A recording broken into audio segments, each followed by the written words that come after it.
Hello, this is JM Cacao. Ito mga cacao lover, Phytophthora palmivora. So mahirap itong kalaban, Phytophthora palmivora. Black pod rat. Ayan oh. Malapit na sana siya mahinog pero wala na. Mamamatay siya.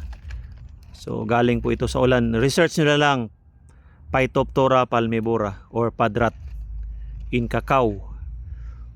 So ayan, dahil po sa laging naulan, no, humidity. Yan. So, anong gagawin natin?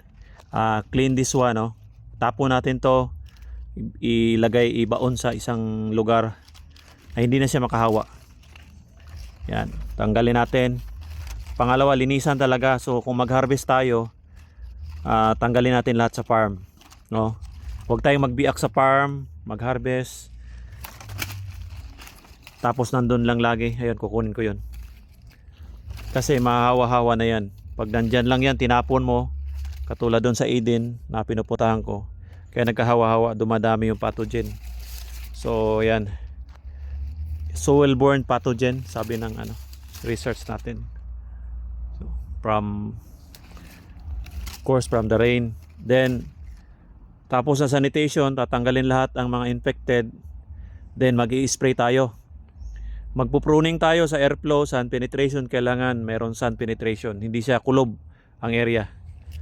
Then mag-i-spray tayo ng fungicide. Maganda guys yung Redomil Gold or Mancozeb, pero mas maganda na Redomil Gold. Sprayhan natin every 15 days, 3 kutsara. Medyo mahal yun pero epektibo. Yan. Okay?